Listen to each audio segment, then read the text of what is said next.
Bom, pessoal, nós vamos resolver o exercício 5 da lista, certo?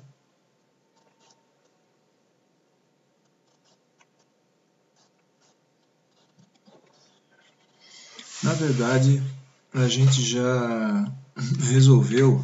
Deixa eu pegar aqui, peraí, o arquivo.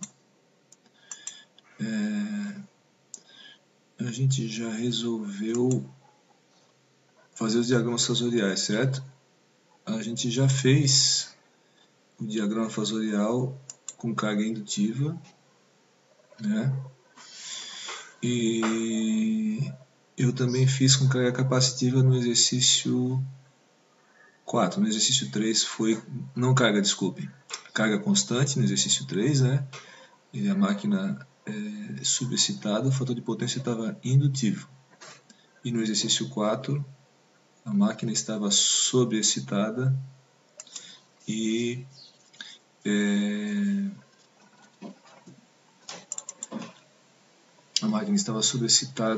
o fator de potência ficou capacitivo, certo?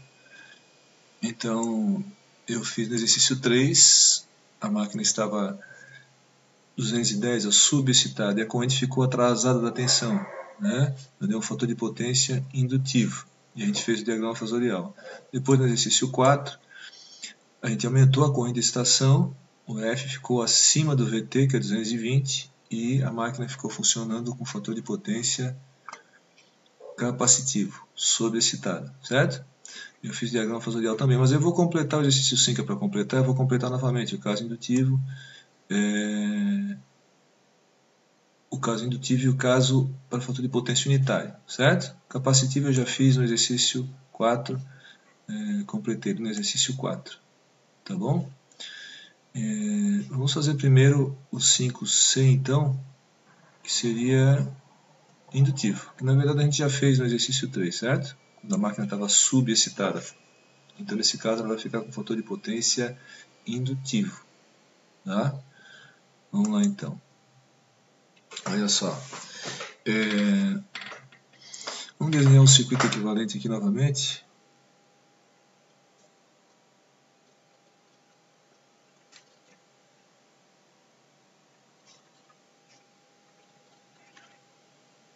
O EF, né?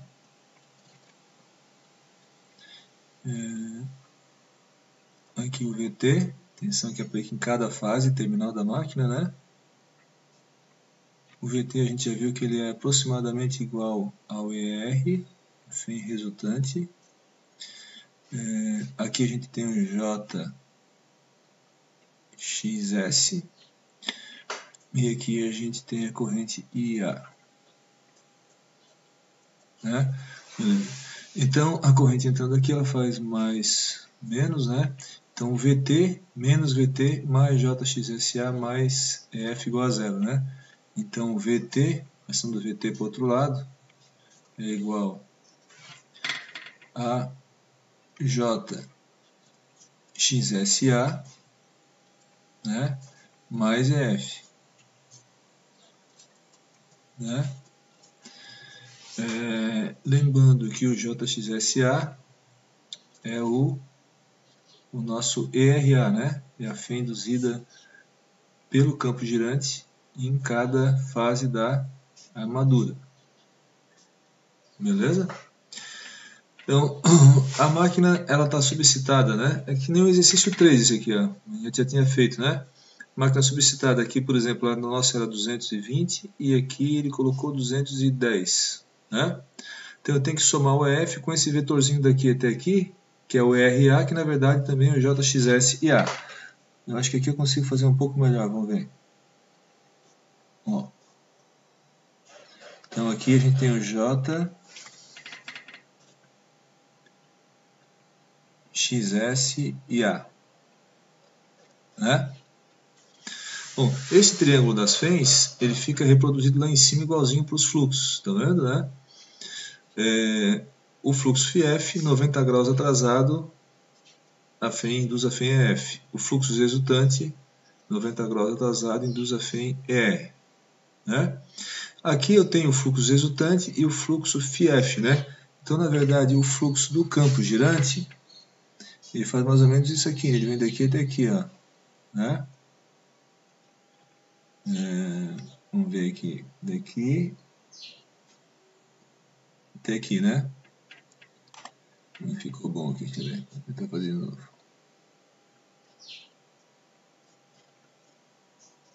Então isso aqui seria o campo girante, ou seja, o φ RA, né? Se a gente transpor o φ RA aqui para a origem, a gente vai ter alinhado com ele 90 graus a corrente. A gente faz isso depois, certo? Como é que a gente acha a corrente? A corrente está atrasada do JXSA de 90 graus. Então a corrente está mais ou menos, ela está mais ou menos aqui assim, a corrente. Ó. Então, eu vou colocar ela tracejadinha aqui, ó, né? A corrente A. Então eu vou pegar e vou agora trazer ela aqui para a origem. O IA, né? Atrasado de 90 graus do JXSA, tá vendo? Então a máquina corrente atrasada, ó, FIA, corrente atrasada da tensão.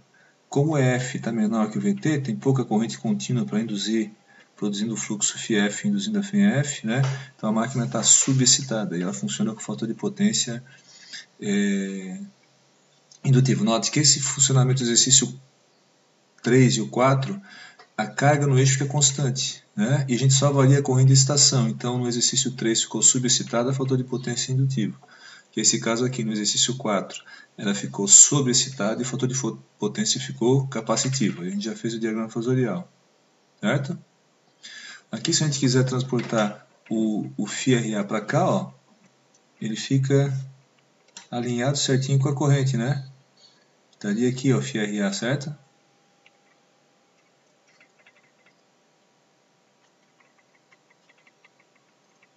Tá? Esse aqui, só para a gente lembrar lá, esse aqui, o indutivo, é o 5C, né? 5C. Certo? Tem que fazer a mesma coisa agora. Imagine que o EF aumenta um pouquinho. Ele aumenta um pouco e fica certinho aqui embaixo. Ó. Note que o JXSA vai ficar a 90 graus aqui, vai ficar para cima, na vertical. Nesse caso, o fator de potência fica resistivo. Então, com F desse tamanho, a máquina fica com fator de potência indutivo. Eu vou aumentando a excitação. Quando chega nesse ponto aqui, fica resistivo puro. E depois, passando desse ponto, é o exercício 4, que ele fica com fator de potência capacitivo. E a gente já fez esse diagrama fasorial. Certo? Então agora eu vou fazer esse ponto aqui, que é exatamente quando ele fica com fator de potência resistivo puro. Tá? No nosso exercício lá, é o 5A, certo? Completar esse aqui, o 5A.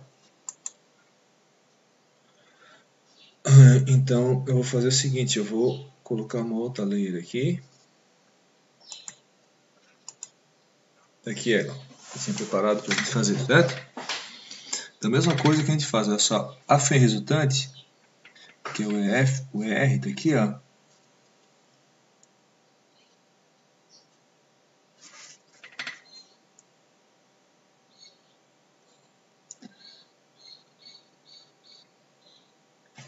Tem aqui, tá.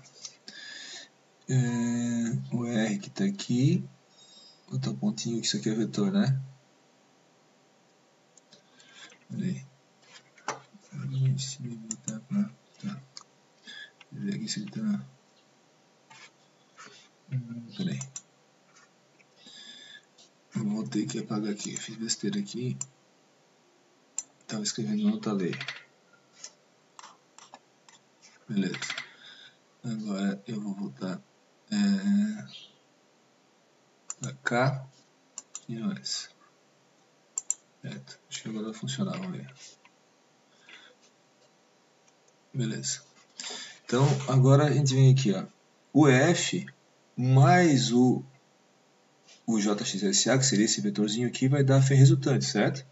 Então tem que pegar a origem desse aqui, ó, né, e levar lá, certo? Então esse aqui é o JXSA. JXSA. Beleza? Bom, aqui em cima a gente pode fazer o seguinte também, ó. Note, ó, a fé induzida, as fés, né, elas são proporcionais aos fluxos, né? E a velocidade é a mesma para todos os fluxos. Então, aqui eu tenho o fluxo resultante, porque eu tenho a tensão terminal, né, que é igual a fé resultante, 220, esse fluxo resultante não muda, né? E agora o fluxo do rotor estava pequenininho, eu aumentei ele um pouco, depois aumentei mais ainda quando ficou capacitivo. Nesse ponto aqui, ó, se eu juntar esse aqui com esse aqui, né, aqui eu tenho o campo girante. Então, o fluxo do rotor mais o campo girante dá o fluxo resultante. Note que aqui, ó, isso aqui é fé em cima da reatância síncrona, como a gente tinha feito antes. A corrente fica atrasada de 90 graus. Então, na verdade, meu IA está aqui, ó.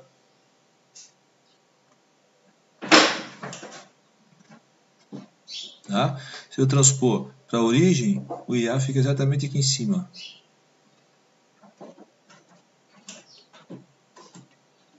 Fator de potência unitário. Nota que o IA fica em cima da tensão. Então, essa corrente ela fica para baixo aqui, quando o EF é menor que o VT, bem menor que o VT, né?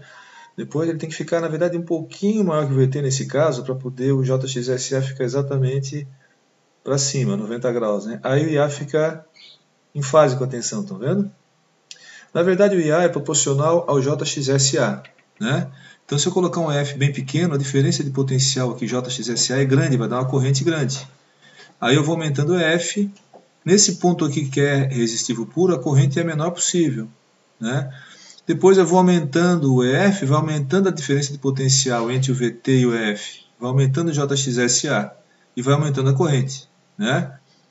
Então, esse ponto aqui é o ponto de fator de potência unitário. Então, lá na teoria, a gente tem o que a gente chama curvas em V, né? Que é o funcionamento com carga constante e excitação variável, que é o que a gente viu no exercício 3 e no exercício 4, certo? Então, se eu colocar aqui, ó, corrente de excitação, que é a corrente contínua em amperes, né? E lá em cima, a corrente de armadura em amperes, certo? E eu fazer isso por uma carga P constante foi o que a gente fez no exercício 3 e no exercício 4. Meia carga, né? Ele estava constante meia carga. 1840 watts, né? Se a gente fez o 3, depois fez o 4, né? Mas se a gente fosse aumentando gradativamente a excitação, ia fazer uma curva desse tipo assim, ó. Certo? Aqui uma potência P1, por exemplo. Né? Esse ponto aqui, ó, aqui eu tenho fator de potência igual a 1. Para cá, eu tenho fator de potência capacitivo. E para cá, eu tenho fator de potência indutivo. Certo? Claro que a gente resolveu o exercício para a mesma carga, né? Se eu mudasse a carga e aí começasse a variar a excitação, por exemplo, colocasse carga nominal, né? Eu ia ter uma outra curvinha dessa, só que um pouco acima. Claro, eu tenho que respeitar a corrente de armadura, né? Então, se eu for colocando muita potência ativa, né? Por exemplo, se eu colocar a potência ativa aqui fixa, né? Tá? Maior, sobra pouco espaço para trabalhar com a potência reativa, né? Porque a máquina tem um limite aqui, ó. Ela não pode passar dessa corrente, que seria a corrente nominal, o IA nominal, né? Então, se eu colocar pouca carga, né? Então eu fico com espaço para aumentar e diminuir a corrente, e aí a máquina não vai ter potência ativa praticamente, a não ser as perdas. Ela vai trabalhar só fornecendo o reativo para a rede, quando é capacitiva e está sobreexcitada, ou sugando o reativo da rede quando está subexcitada, certo? Então, na verdade, daqui para cá, ó, a máquina estaria subexcitada. Fator de potência indutivo, certo?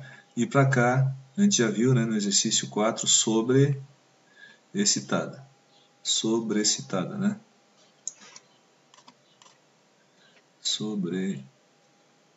Bom, acho melhor colocar separado assim, sobreexcitada.